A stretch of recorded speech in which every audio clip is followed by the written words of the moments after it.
Good morning, 5th grade. Today we're going to read Chapter 3 of Hound Dog True. That afternoon, Maddie takes something shiny silver out of her bureau, carries it to Uncle Potluck's rock ledge out on the rise. It is shady there now, but most of the day the rock has kept company with the sunshine, and the day heat has soaked up into it. Maddie lies down flat on the rock, feeling the warmth of it on her belly. It is a notebook. A silver notebook with creamy white paper sketched into it.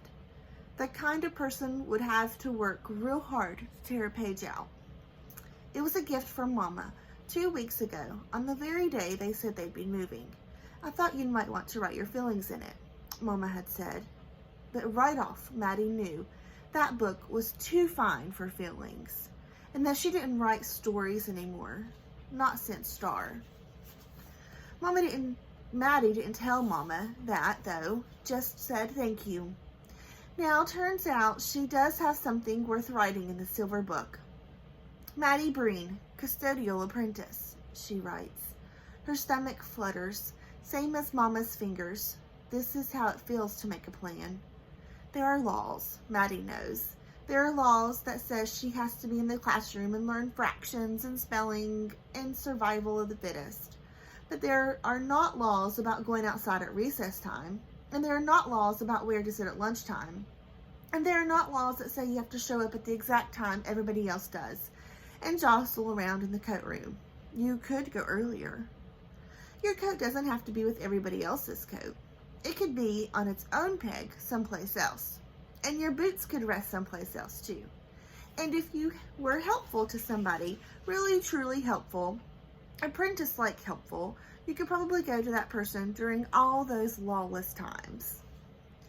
Maddie turns the page, run her fingers down the center stitches.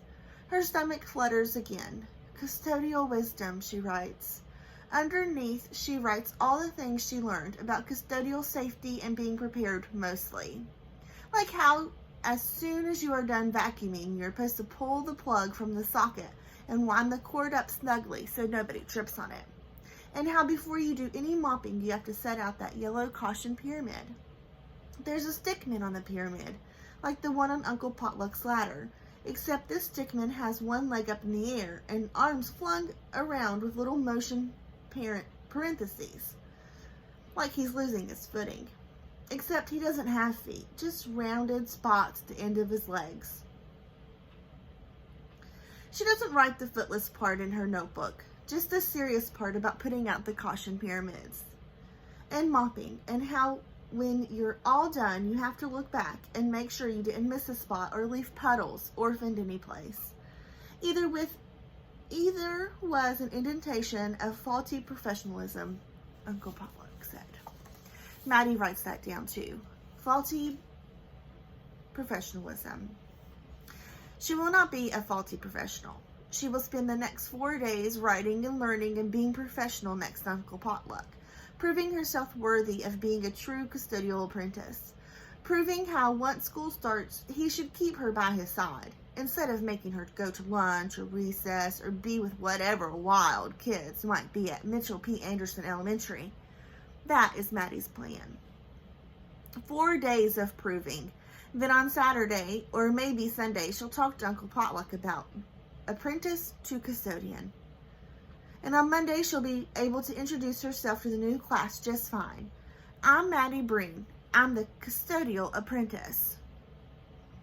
She could hear herself saying it boldly and friendly, standing in front of the blackboard. She sees and hears it so much she does not see or hear anything else. Does not hear someone else coming up the rise toward her. It is not ready as the voice stabs out. What are you writing? Maddie feels herself spring up from the rock. Out of the side of her eyes, she sees a flash, her silver notebook turning in the air, pages exposed, falling to the ground. A hand reaches for it, but Maddie grabs faster. Mine, she shouts, but only in her head.